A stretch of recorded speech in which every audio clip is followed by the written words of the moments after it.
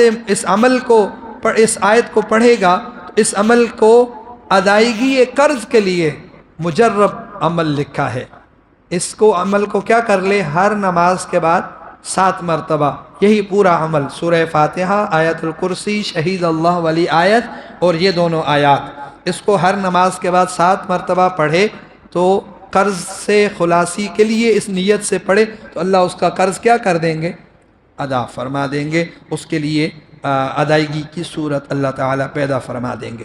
ایک دوسری روایت میں آتا ہے کہ قُلِ اللہم مالک الملک، اس آیت میں اسم اعظم ہے، اس میں کیا ہے، اسم اعظم ہے کہ جو ان آیات کو پڑھے گا گویا اس نے اسم اعظم کو پڑھا، اور اس کے بعد جو دعا مانگی جائے وہ دعا کیا ہوتی ہے، قبول ہوتی ہے۔